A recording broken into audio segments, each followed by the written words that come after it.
We took 2 employees to court, and this is my follow-up video. So in my last video, recalled, I mentioned I wasn't really happy with the settling. So here's my story.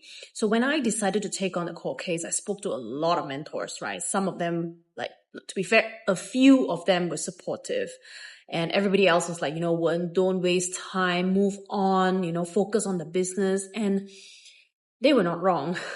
So to me, this didn't feel like I wasn't moving on. It is the way forward, because this could only happen in an industry that lacks transparency, lacks meritocracy, proper processes and guidelines. And I just felt like if I never took this forward, we will never truly grow. So to me, taking this to court meant I have a credible story to bring to the government should I want to tabulate any guidelines. I even applied for the Eiffel Tower Fellowship on this topic, transparency on social media creators. But this was 3.5 years ago.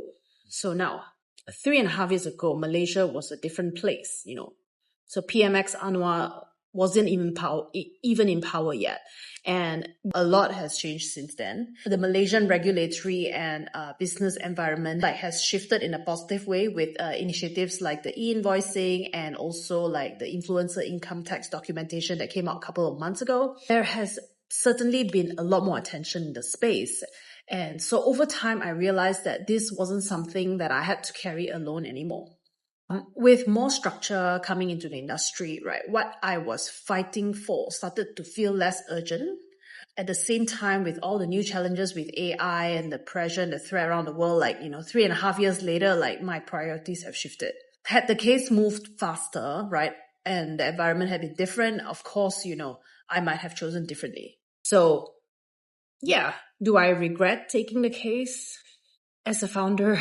This is one of those things that we all have to go through once, the baptism of fire. This is it.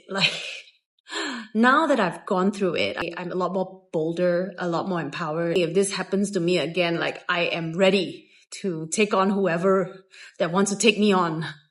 Anyway, so what I'm sharing here is just my personal reflection. Okay, it is not reflective of the legal findings, just, for full disclosure.